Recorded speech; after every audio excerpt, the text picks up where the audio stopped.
Miqtë e Piskut, ju përshëndesim bashkë me profesor Angel Lukën me misionin ton të pandalshëm për të zbuluar ose për të thënë më tepër se ato janë zbuluara xha, por thjesht nuk thuhen. Edhe thuhen ato se çka u japin ata që janë ato orkestruesit e kësaj bandës mrekullueshme, edhe na bën atë muzikën që ushqejnë gjithmonë shqiptarët më shumë, që vazhdojnë që qëndrojnë aty, ngrohen, kënaqen me prallat që i sajdisin ata. Angel, përshëndes, faleminderit shumë. Përshëndetje. Për insistimin tënd për të Për insistimin e atyre që vazhdojnë na prishin Shqipërinë. Ne po mundohemi ta ndreqim. Ato atë qëllim kanë, atë qëllim kanë, por e shesën me fjalë tjera që thonë ne po e bëjmë bukur Shqipërinë të futet në Europë etj. Edhe ne kemi qëllimin tonë. Sot kemi për të folur për sa i përket presidentit, kryeministrit dhe kryetarit të parlamentit, Ilir Meta, në bashkëpunim me si ka ajo Nancy Van Horn. Nancy Van Horn është ajo në pozicionin, le të themi, të ambasadores amerikane. Dhe kush e lidhe tjetër pastaj? Klodian Bravo. Klodian Bravo, kryetari i ri i SPAK-ut pas Altin Dumanit. Se çfarë do na thotë Angeli? Për më tepër ndiqeni me shumë gulm dhe me shumë interes. Dëgjojeni mirë. Më mirë se kushdo i kanë thënë ata vet. Atëre në ditën që u emërua Klodian Bravo, Trimi Ilir Meta kishte ca gjëra për të thënë për 21 janarin. Tashti, poshtësi më të madhe se kaq nuk ardhi qonë. Se 21 janari mban vullën e fajësisë Ilir Metës. Edhe vetë Sali Berisha është shumë herë më pak fajtor për 21 janari. Se sa Ilir Meta, po si diskutohet. Pse mund na sqarosh pak? Po e qartë fare, 21 janari u shkaktua për shkak se Ilir Meta u kap në një video nga vartësi i tij, Dritan Prifti që tani nuk jeton me, dhe me shumë gjasa e zhduku klani i Ilir Metës, u kap me një kërkesë për 700.000 euro, që i donë të rishfet, që se kam problem këta, 700.000 milion, 700 milion, se kam problem fare. 700.000 kanë qenë dikur, por sot kanë kaluar me shifra të frikshme fare, që ishin shumë edhe atëherë në atë kohë. Ne si kishim dëgjuar ndonjëherë. Ishte arsyeja pse opozita dhe populli mbar shprehin indinjatën dhe kërkuan që të rrëzojë Sali Berisha, sepse Ilir Meta ishte në bashkëqeverisje me Sali Berisha. Atëherë. Po ju duket rastësi ju që Nancy Van Horn kërkon Klodian Brahon? Klodian Bravo është krapali. Po. Po ashtu si Ilir Meta. Po jo vetëm kaq. Klodian Bravo ka bërë pjesën e parë të karrierës së vet në Berat. Dhe Ilir Meta ka fis në Berat. Jo vetëm kaq, me të njëjtin bjem. Çfarë do thuash që Ilir Meta Prit. Jo vetëm kaq, po edhe Arenc Qela e ka bërë një pjesë të fillesës së karrierës së vet në Berat. Jo vetëm kaq, po edhe Petric Fusha, ish kreu i prokurorisë Tiranës. Dhe të gjitha këta njerëz i lidh një fije e padukshme e shërbimeve të inteligjencës ku amerikanët kanë një bazë të fuqishme. Dhe ku me sa duket rekrutohen këta lloj tipash. Po edhe sikur të mos e marrim atë pjesën e padukshme dhe të hershme, duket qartë që Nancy Van Horn kërkon të ricikloj Ilir Metën. Po pse ta ricikloj? Ju se mbani mend, po kërkesa ime për hetimin e bankave, për ato që shprehen në vendimin e formës prerë rreth $50 milion, është nisur nga prokuroria për në polici për verifikim në datën 1 shkurt 2021 dhe vetëm 2 ditë më vonë. Yuri Kim, domethënë paraardhësia e Nancyt, ka bërë mbledhje të Këshillit të Sigurisë Kombëtare me Ilir Metën në krye president. Domethënë Ilir Meta ka thirrur atë mbledhje. Tani e ka ditur apo se ka ditur Ilir Meta se çfarë fshinte Yuri Kim, kjo që ke vështirë për ta kuptuar, po Ilir Meta ka shumë veprime të tilla në karrierën e vet. U ka ndihmuar amerikanët dhe gjithë farë maskarejnë që hynë e dalin këtu dhe na iqen si miq, duke shfrytëzuar dashurinë e madhe dhe respektin që shqiptarët kanë për amerikanët. Dhe kështu ata po çbejnë këtë dashuri dhe respekt. Të lloj raporti, këtë lloj marrëdhënie. Po bëjnë të kundërtën. Po bëjnë të kundërt, se efekti është gjithmonë i kundërt. Domethënë ai respekti i jashtëzakonshëm që kanë pasur shqiptarët, dhe jo vetëm shqiptarët, Po i kthehet në dëm të shqiptarëve. po i kthehet në bumerang, po i kthehet në dëm të madh. Në një shkëputje, në një thyrje të këtij respekti dhe kësaj si respektit ndërsjell duhet të. Po. Tani Pse po orientojnë gjën tani tek Ilir Meta me raportin me Nencin, pra me Amerikën le të Ilir themi. Meta i shantazhon. I shantazhon. Po pra. Me çfarë i shantazhon ai? Çfarë do të nxjerrë ai domethënë? Këtu do dalim neve. Se ka thënë që do të jap dëshmi të tjera për 20 janarin e tjerë. Unë kam në dorë një kallëzim penal që e kam bërë në datën 25 tetor. Domethënë, sa i bie? Para 2 muaj. Para një muaj gjysmë. Po. 25 tetor në komisariatin numër 4. Është një lidhje midis prokurorisë, postës, urdhrit të psikologut dhe natyrisht Spakut. Qa ben? Jo kam thënë 100 herë që Spaku nuk e hap derën. Dhe paratë që nuk më japin mua, njëra prej arsyeve është që të kenë mundësi t'i kapin informacione para se të arrijnë në institucion. Dhe në këtë mes ka mbritur një tjetër skrapalis, po ja themi emrin për moment. Skrapaliu në fjalë, Që ka një rol të rëndësishëm aty? Skrapaliu në fjalë, po s'është tamam, nuk është tamam fjala. Ka emrat C, inicialet. C. Është një person e promovuar, i ka përkitur klanit të Ilir Metës, ka qenë një njeri shumë i afërt me atë klan, shumë aktiv, e kupton? Është femër apo mash? S'po e themi për mua. Dhe është treguar jashtëzakonisht aktive në vjedhje informacionesh të gjitha kallëzimeve që bëj unë. Kupton? Kaq i vërtet është ky fakt sa direkt pasi unë kam bërë këtë kallëzim në komisariatin numër 4, që akoma nuk e kam marrë prokuroria dhe pretendon se ai nuk është kallëzim, po është një raport i policisë. Në fakt janë 3 faqe kallëzim, 4 gati. Dhe 4 me shkronja milimetrike. Rjesht pa asnjë bosh lek. E kam marrë Avedeo Hiska, po Avedeo Hiska si oficeri policisë gjyqësore nuk e mbulon atë zonë.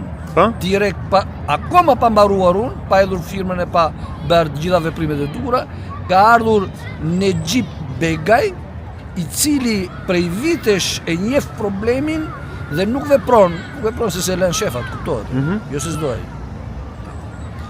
Të gjitha këto veprime, të gjitha këto materiale që bien jo në dorë të prokurorit të çështjes, po në dorë të tjerëve që qëllimisht i marrin këto informacione, se si thash, çdo kallëzim ka informacion, nuk diskutohet.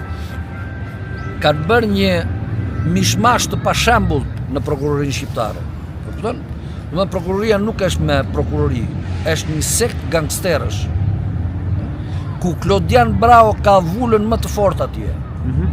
Në të gjitha veprimet kriminale që janë bërë dhe që kanë për bazë vetë njerëzit e Spakut, Klodian Bravo është më aktivi. Që ta marrim pak më për tu qartësuar dhe për ata që na ndjekin. Nenci është duke ndjekur po të njëjtën rrugë të jurikimit, le të themi, ose ambasadorëve të tjerë, apo linjën e Donald Trumpit dhe Amerikës? Duhet të dini një gjë, nuk ka linjë të Donald Trumpit dhe Joe Biden. Linja e shtetit amerikan në politikën e jashtme është gjithmonë e njëjta. Pavarësisht llafëve. Që të thotë? Njësoj, siç ishte Jurikim, ashtu dhe Aleksandr Arvizu, ashtu dhe Nenci, ashtu Luja. dhe David Vizner që ishte para këtyre. Dhe David Vizner kush ishte? Ishte i biri i Frank Vizner, këshilltarit personal të Rezar Taçit. Të gjithë personat janë vënë pikërisht për të grabitur, nuk kuptoni juve, dhe për të mbuluar fajet.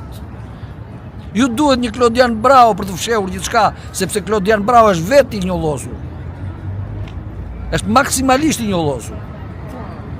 Është maksimalisht aktiv në gjithë farë veprimesh kriminale, në dhunë kundër meje, ndërsa ai është personi i parë i dyshuar për nxitje të komisariatit numër 4 që ka dashur të më dhunoj dhe më ka thënë troç shefi i komisariatit numër 4, Luan Hyseni, mos kërko parat. Dhe në gjuhën e ligjit quhet shtërngim përheqëdor nga pasuria, është një nen 109B që sipas kompetencës e jeton vetë s'pak. Ndërsa Klodian Brau i merr i vërvit ato, një në Durrës, një në Elbasan, një në Tiranë, i lë nga 4-5 muaj aty, pastaj i kthen prap atje, ju jep mos fillimin. I tek dis prap diku tjetër.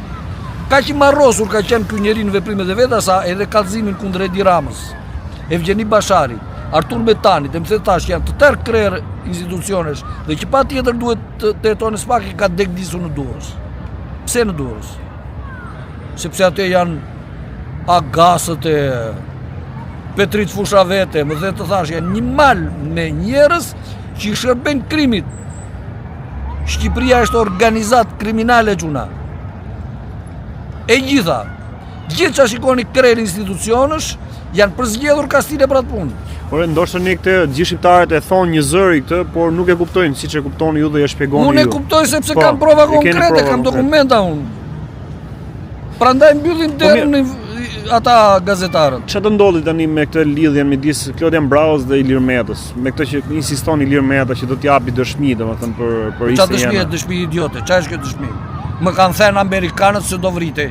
Po amerikanët do vrisnin vetë diçun. Amerikanët ishin të interesuar që të vriteshin njerëzit.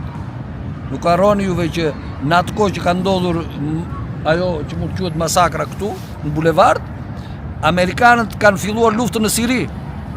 Kanë nxitur opozitën siriane për atë që përfundoi lufta më të tmerrshme që ka pasur rajoni.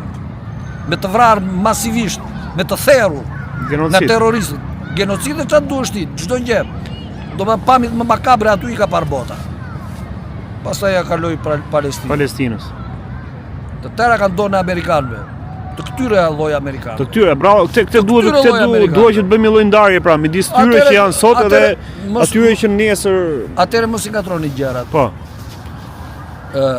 Sa kohë që i ashtu quajtur lobi izraelit kontrollon, korrupton dhe ka futur gjithë një sistem që i shërben atij, po është shërbim i dyanshëm. Kupton? Në ç'kuptim i dyanshëm? Po i dyanshëm amerikanët nuk e mbajnë dot kontrollin e lindjes mesme pa Izraelin. Dhe Izraeli nuk mbijeton dot pa amerikanët. E kupton? Kështu që kjo është një interes i dyanshëm, por fakti është që Izraeli, shërbimet e izraelite të inteligjencës, Mossadi e të tjerët, kanë ndikuar jashtëzakonisht rënd në politikën amerikane. Të brendshme dhe të jashtme. Po në Shqipëri, ka vend pra? Ata janë pilaf atje, i ka thirrur vetë Dumani. Spionët e Mossadit janë atje. Sot janë futur më shumë ato në Shqipëri, në pushtetin shqiptar, në politikën shqiptare, në institucionet shqiptare. Në Shqipëri nuk ka fare rëndësi kjo, dini pse? Në Shqipëri janë të gjithë. Jo, thonë nga ata që nuk i intereson Shqipëria, domethënë. Çfarë do budalli që? Çfarë interesi kanë ato me Shqipërinë? Po Shqipëria është një vend shumë i vogël. Po lere ata janë lapanjozët e dramës me shok. Që e thon këtë? Që e thon këtë, bile e thon Kastile që jo vetëm që Shqipëria është fare e parëndësishme për të hequr të vërtetën që ata janë maksimalisht të angazhuar. Të angazhuar, po. Por edhe për faktin që Shqipëria është e vogël, por në sajt të Skënderbeut e Dramës, Shqipëria është bërë mbadhe fare. Në sajt e Dramës. E kuptoni juve, palaqullakun e këtyre. Këta janë të tërë të zhytur në krim. Por çfarë synojnë ato të bëjnë Shqipëri, Angel? Në ratë të parë, Shqipëria është një placdarm që ata nuk e gjenë dot gjikundi tjetër. Ata po dëbohen nga gjithë bota. Kuptoni? Dhe kanë gjetur këtu një copë maskara, bile ca copa maskaresh që ja mbajnë dernapur për çdo gjë. Mos bëjnë ata po të njëjtën gjë, të ngrenë pretendime siç ka ngritur në Palestinë. Pse të duket çudi ty? Unë ta kam thënë që për çfarë ju duhet Sazani? Dini ju për çfarë ju duhet Sazani? Një ishull privat që mund të përdorë, ka qenë bazë ushtarake dhe mund të përdoret për bazë ushtarake, mund të përdoret për çdo gjë. Ju jeni marrosur, nuk shikoni nga syt. Pse për izraelitët po merret ai Sazani nga dhëndri? Po çfarë është Kashnere? Nga dhëndri i Trumpit. Po çfarë Kashnere është çifut. A shqare fare më vure prap ne nuk... A shqare fare. Prap ne lumturohemi, jo do punojnë çuna ata, do punojnë shqiptar, kamarierë atje themi ne. Do të kënaqem. Merita e kësaj është zhvillim do. Dgjoj, merita e kësaj fëllëqësie, e kësaj klase maskarensh hajdutërish, të korruptuarish dhe mbi të gjitha tradhtarësh është pikërisht që të gjithë poshtërsinë e tyre, të gjithë krimet e tyre kërkojnë na i kthejnë në merit. Në merit, po, ajo është gjua tyre kjo Po, është. gjua tyre kjo Por është. gjithmonë ne themi që do të merrni gjithmonë të kundërtën e atyre se çka thonë ata. Ne duhet ta quajmë veten vendi populli më i lumtur në botë, populli më i lumtur në botë që na vjedhin kaq ëmbëlsisht miqtan. Kjo është. Ju harroni që direkt pas 21 janarit Ilir Meta rezultoi si i pandehur. Dhe personi që ka shpëtuar Ilir Metën sot është në nëhetim, bile ai Aratisu me sa di unë. Ai Beqiri, Beqiraj. Nuk e di është në Po pra, Aratisur apo jo. po s'ka rëndësi. Domethënë, dhe ai shpërblehet nga qeveria Rama. Që mos flas. Por shpërblehet ai, shpërblehet me tendera. Bam, ja jep balluku, një mal me para. Për këto përgjime që të kanë dalë të Ballukut. Prit. Për vlera kaq të mëdha. Direkt pasi Ilir Meta është votuar i pafajshëm nga gjykata e lartë, të tërë krerët e politikës shqiptare i ka marrë arvizu, i ka çuar në Amerikë për vizitë. Të gjithë. Lulzim Bashën e dramën e më thet tash. Rastësi të duket. Për çfarë ka bërë? Sipas teje?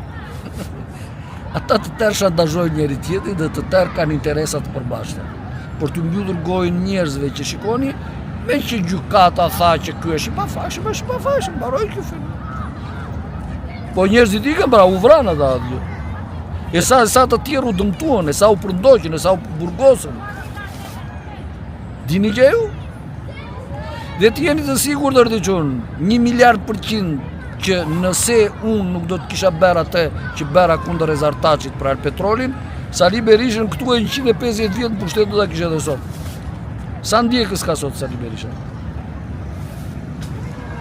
Ja 5-6. Do ta shohim sot. Sa pushtet ka? Sot kanë atë Zero, protestën, faktikisht. kanë protestën madhështore sot. Po pra, prisni protestën madhështore. Të ati dhe duhet ta dini këtu se këta analistë u thënë që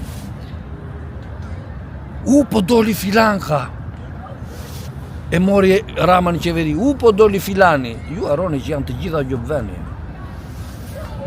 Të gjitha ato raste që juve ju duken çudi, ore nga doli që be ministër, që be zënës ministër, që be drejtor, nga doli që ky ishte i Berishës deri dje. Apo si ishte Azgjikundi, si Angela Gaci, Pra. që erdhi nga Italia këtu, për qa arsye, me qa merit, me qa kontribut, zero. Ja, e donte Italia, ja vuri pull poste e Ramës. Ti s'merr do të pushtet pa ne. Trosh fare. I vjen njeriu në tyre. Por njeriu në tyre, kudo. Edhe Ilir Meta i thot, do qeverin ti? Po duhet të fusësh njeriu tim aty në qeveri. I thot amerikanëve, doni të mbyll gojën unë, apo të los për juve? Po të bëni edhe çik pjesë nga unë. Do edhe unë çik pjesë. Sa ndërlikuara që janë gjëra domosdoshmë, sa Atëre këta janë mjeshtra për të ndërlikuar dhe unë jam mjeshtër për t'i çndërlikuar. po do të ndërlikohen ajër to domosdoshmë. Po se zbane çund. Do zhbëhet e gjitha kjo që kanë Po, ndërtuar se- kjo se- nyja e shiko, madhe, kjo kjo- pisko madhe. Kjo nuk është një lojë që e filluam sot e mbaruam nesër mëngjes. Po. Kjo natyrisht është bërë me dekada për të mos thënë me shekuj, sepse ato vazhdojnë ndjekin njëra tjetrën, trashëgohen me fjalë, mbarten, dhe po kështu duhet një luftë e jashtëzakonshme gjatë gjithë viteve për ta çbërë. Por rëndësi ka që njerëzit një të kuptojnë kryesore, që janë në duar tradhtie. Dhe e dyta, të fillojë çbërja, të fillojë ndryshimi i pushtetit, dhe jo të kalojë ndryshimi i pushtetit nga një dorë armiku në një dorë tjetër armiku. Armiku. E kupton? Puna është që të dalë një pushtet që është katërcifrisht i dedikuar për këtë vend. Por këtë kërkojnë edhe njerëzit kudo. E kërkojnë si? njerëzit, por nuk arrin të kuptojnë që sa kohë që Edi Rama, Sali Berisha, Ilir Meta, sa zyrtar amerikan, sa europianë, më the të thash, sa izraelit, fillojnë të grabisin para të madhe të shqiptare, ata s'kan mundësi të marrin pushtet. Por nga doli gjithë kjo para në Shqipëri. Kanë dalë to përgjimet e Ballukut, për shembull, bëjnë fjalë për shifrat marrosura. Atëherë edhe një herë, Shqipëria është vend që prodhon, dhe si që kam thënë, të gjithë paraja e prodhimit shqiptar është në duar gangsterësh. Ata vetë nuk vjedhin dot pa pushtetarët. E kupton? Pa. Edhe pushtetarët vetë nuk vjedhin dot vetëm drejt për drejt. Është shumë e thjeshtë. Ata kanë vjedhur para të mijat, po pasi kanë mbaruar të mijat, vjedhin tuajat. Dhe tani janë të detyruar të vazhdojnë të vjedhin. Janë të detyruar të vazhdojnë të korruptojnë njëri tjetrin. Se janë tek ajo valle tashmë. Po pra, ata janë, nuk dalin dot ata. E kupton? Ata morën Kastile, Claudian Brown, sepse i shërben lidhjes midis qeverisë aktuale, miqve ndërkombëtar, sidomos amerikanëve, dhe klanit Meta, dhe klanit Berisha, që ka qenë klanet e vjetra. Ata vazhdojnë jenë aktiv. Është jashtëzakonisht aktive policia dhe shërbimi informativ në veprime të mashtrimit, të falsifikimit, të korruptimit, të rekrutimit, përfshirë dhe vrasjet. Po një Balluka të dënohet? Është i sigurt që po. Po.